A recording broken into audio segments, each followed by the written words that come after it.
이라는 제목을 가지고 여러분들과 함께 말씀을 나누고자 합니다.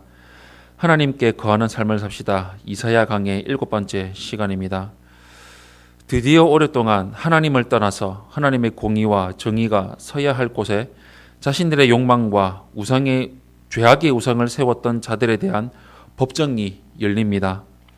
가장 먼저 고소된 이들은 공동체 안에서 큰 책임을 가진 권력자들입니다. 하나님은 그들의 죄악과 불순종을 구체적으로 언급하시고 그들에게 참혹한 심판을 예고하십니다. 먼저 첫 번째로 13절에서 15절의 말씀을 보시면 장로와 고관들에 대한 심판을 볼 수가 있습니다. 13절에서 15절 말씀 우리 한 목소리로 합독하겠습니다. 시작. 여호와께서 변론하러 일어나시며 백성들을 심판하려고 서시도다. 여호와께서 자기 백성의 장로들과 고관들을 심문하러 오시리니 포도원을 삼킨 자는 너희이며 가난한 자에게서 탈취한 물건이 너희의 집에 있도다. 어찌하여 너희가 내 백성을 짓밟으며 가난한 자의 얼굴에 맷돌질 하느냐. 주 만군의 여호와 내가 말하였느니라 하시도다. 아멘. 공의로운 재판장이신 하나님은 변론하시며 자기 백성을 친히 심판하십니다. 먼저 여호와께서는 장로와 고관들을 심문하십니다. 그들이 가난한 자들의 재산을 탈취한 악행이 포도원을 삼키는 일로 묘사되어 있습니다. 하나님은 그들의 집에 가난한 자들의 물건이 있다는 사실을 알고 계십니다. 이는 하나님께 권세를 위임받아서 백성을 잘 다스려야 할 자들이 오히려 백성을 짓밟은 꼴입니다. 하나님은 가난한 자들의 얼굴에 맷돌질 하느냐라고 추궁하시며 그들의 죄를 밝히 드러내십니다. 공의로운 재판장이시자 만군의 주신 여호와께서 심판의 대상과 죄목을 낱낱이 밝히십니다. 사회 질서가 무너지고 공동체의 거룩함이 훼손된 데는 장로들, 고관들의 책임이 큽니다. 권세는 하나님이 허락하시는 것이므로 그것을 맡은 자들의 욕망과 편의를 위해서 남용되어서는 안 됩니다. 지도자들의 권위와 권세는 하나님의 뜻을 이루는 데 사용이 되어져야 합니다. 두 번째로 16절에서 24절의 말씀을 보시면 부유한 여인들에 대한 심판을 볼 수가 있습니다. 16절에서 24절 말씀 한 목소리로 합독하겠습니다. 시작.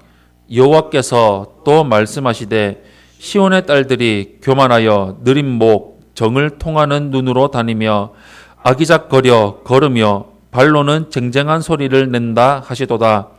그러므로 주께서 시온의 딸들의 정수리에 딱지가 생기게 하시며 여호와께서 그들의 하체가 드러나게 하시리라.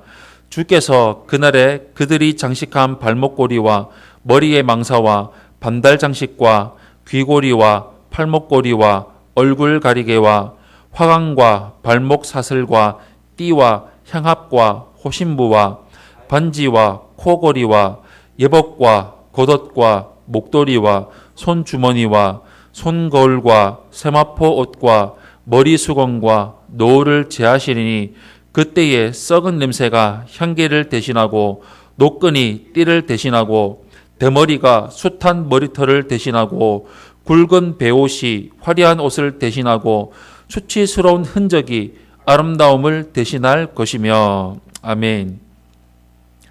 하나님은 이어서 부유층 여인들에 대한 심판을 선언하십니다. 본문은 그들의 화려한 치장과 오만한 모습을 매우 구체적으로 묘사하고 있습니다.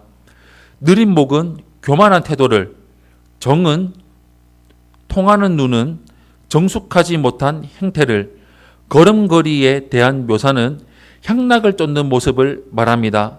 여호와께서는 그들로 질병에 걸리게 하시고 수치를 당하게 하실 것입니다. 모든 치장을 제거하시고 이방의 포로로 끌려가도록 하실 것입니다.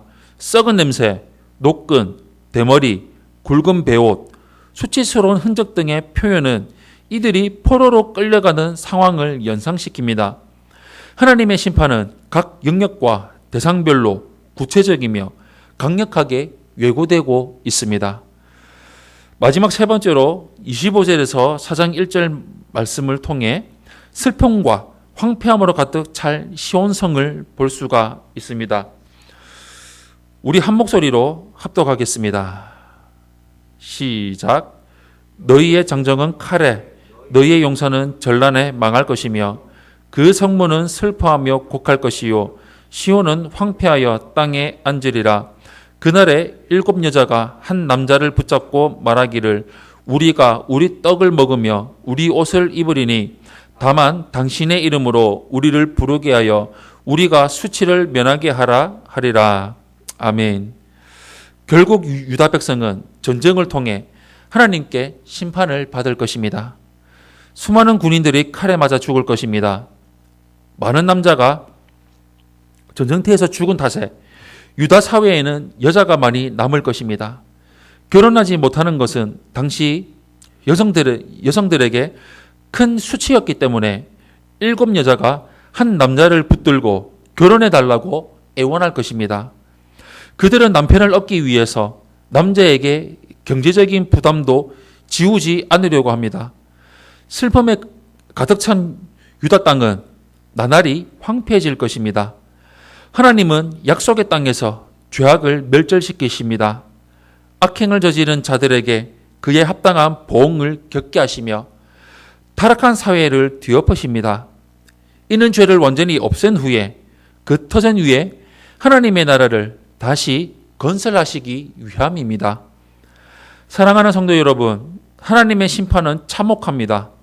하나님은 유다 백성의 죄악상을 계층별로 조목조목 언급하신 후에 전쟁을 선포하십니다. 전쟁 후에 사회상도 보여주십니다. 죄에 대한 하나님의 진노, 가차없는 보응은 하나님이 얼마나 거룩한 분이신지를 역설하고 있습니다. 하나님의 백성, 이것이 성도의 정체성입니다. 우리에게는 거룩한 삶에 대한 책임이 있습니다.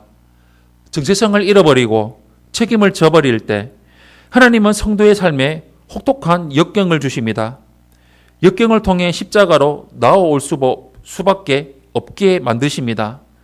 참혹한 심판은 회복을 위한 첫 단추입니다. 우리 삶이 날마다 하나님 말씀에 붙들리며 살아가기를 바랍니다.